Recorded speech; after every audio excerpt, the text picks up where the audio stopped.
नमस्कार मेरे प्यारे बच्चों, मैं बीआरडी सर आप सभी का स्वागत करता हूं आपके अपने यूट्यूब चैनल मेंटरी कैरियर पॉइंट पर। चलिए मेरे प्यारे बच्चों, बातों में बिल्कुल टाइम वेस्ट नहीं करेंगे, सीधा चलते हैं अपने टॉपिक पर। मेरे प्यारे बच्चों, हमारा टॉपिक है 12th क्लास केमिस्ट्री से चैप्टर नंबर 4 रासायनिक वलगति। ठीक है मेरे प्यारे बच्चों, बहुत अच्छा चैप्टर है, बिल्कुल मक्खन तरीके से सीखेंगे, बिल्कुल गहराई से इस चैप्टर को जानेंगे। ठीक है, इससे पहले आपसे एक ही रिक्वेस्ट है कि आप लोग मैं जो भी बोलूं उसे आप लोग अपनी नोटबुक पर नोट कर दी जाइएगा। ठीक है, चलिए मेरे प्यारे बच्चों, ठीक है, हमारा चैप्टर है रासायनिक वलगति।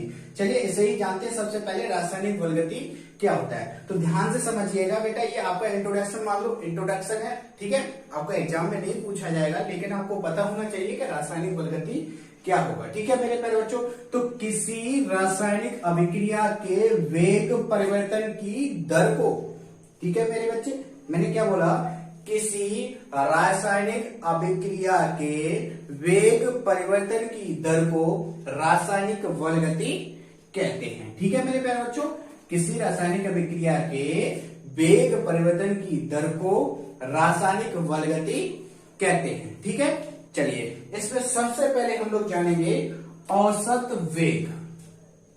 क्या जानेंगे हम लोग? औसत वेग। औसत वेग या आपको बोला जाए दर। ठीक है, औसत वेग या दर। ठीक है, चलिए औसत वेग और दर क्या होती है, बहुत सिंपल तरीके से बताएंगे, देखना ध्यान से। मान लो कोई रासायनिक अभिक्रिया है, ठीक है, R से P में परिवर्तित हो रही है। ठीक है, R आपका रिएक्टेंट होता है और आपका P होता है प्रोडक्ट।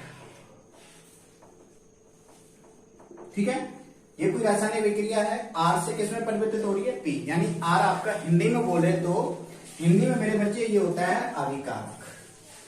क्या होता है? अभिकारक, और इसे हम लोग हिंदी में बोलते हैं उत्पाद। बात समझ में आ रहा है? ठीक है, ये आपका अभिकारक होता है, ये आपका होता है उत्पाद, जिसे हम लोग प्रोडक्ट बोलते हैं। ठीक है, बात समझ में आई? चलिए अब इसका आपको पूछा जाएगा कि औसत वेग क्या होता है। औसत वेग पूछ लिया जाए या आपका औसत दर पूछ लिया जाए। ठीक है मेरे बच्चे, किसी रासायनिक विक्रिया में किसी रासायनिक विक्रिया में अभिकारक और उत्पाद का दोनों का औसत वेग अलग अलग ज्ञात करते हैं हम लोग। ठीक है, चलिए आपकी जो अभिकारक होती है ये समय के साथ साथ क्या होती है, उत्पाद में चेंज होती जाती है। कहने का मतलब है अभिकारक आपका जो है वो समय के साथ साथ क्या होता है, घटता जाता है। ठीक है, तो अगर इसका हम लोग अभिकारक का और उत्पाद का औसत वेग बताएं तो क्या होगा, देखना ध्यान से। औसत वेग जैसे हम लोग एवरेज वेलोसिटी कहते हैं। ठीक है, औसत वेग। ठीक है, चलिए बोर्ड में इसमें थोड़ी कम है, कोई बात नहीं, लेकिन मैनेज कर लेना। ठीक है मेरे प्यारे बच्चों, देखो औसत वेग आपके पास पहले अभिकारक के लिए पूछा जाए तो, है ना, तो हम लोग लिख देंगे अभिकारक के लिए, अभिकारक के लिए। तो अभिकारक के लिए मेरे प्यारे बच्चों क्या होगी, देखना, हिंदी में लिखे तो हो गए अभिकारक की सांद्रताओं में परिवर्तन बटे परिवर्तन में लगा समय।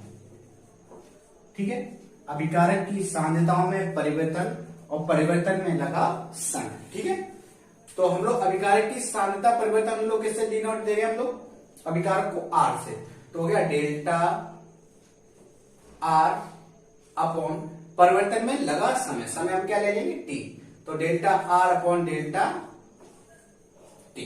ठीक है, अब अभिकारक है तो क्या लेंगे हम लोग, माइनस। माइनस क्या लेंगे हम लोग, अब बता चुके हैं, जो आपका माइनस दर्शाता है कि समय के साथ साथ अभिकारक की मात्रा क्या होती है, घटती जाती है, और किसमें चेंज होता जाता है, उत्पाद में। ठीक है, चलिए अब ऐसे ही अगर हम आपसे पूछ लिया जाए आपसे उत्पाद के लिए क्या होगा, उत्पाद के लिए औसत वेग।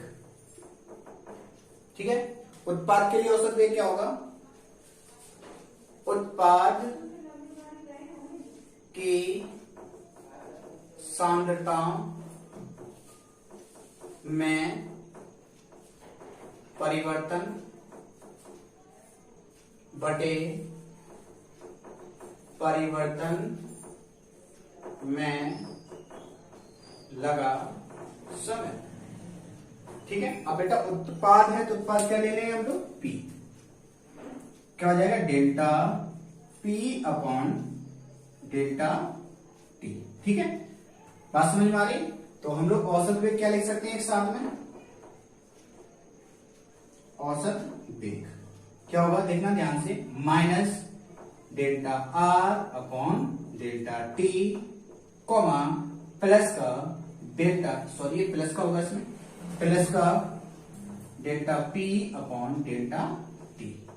ठीक है, किसी रासायनिक विक्रिया में औसत वेग क्या होगा आपके पास, अभिकारक के लिए अलग होगा जिसमें आपके पास माइनस आएगा, और आपके पास उत्पाद के लिए अलग होगा जिसमें आपका क्या आएगा, P आएगा। ठीक है, तो हमने क्या जाना इसमें, औसत वेग, औसत वेग या दर, जिसे हम लोग एवरेज वेलोसिटी कहते हैं।